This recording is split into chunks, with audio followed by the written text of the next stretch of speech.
وجعفر جعفر وجعفر، حرام انك يا ابني خريت خريت على كل المذاهب. سمعت لك فيديو تدعو للتطبيع، حول ولا قوة إلا بالله.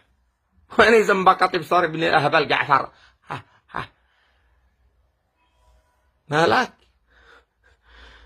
جننت؟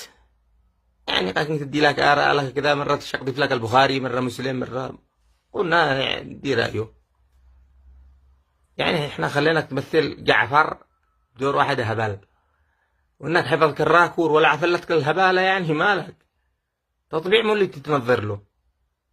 قالك سمعت لك بالفيديو انت تقول التنظير، فانه والتطبيع مع اسرائيل عاد واحد، ساقنعكم. قلنا نسمع، وسمعنا الحق اللي طرحت الهبله. تجننت ولا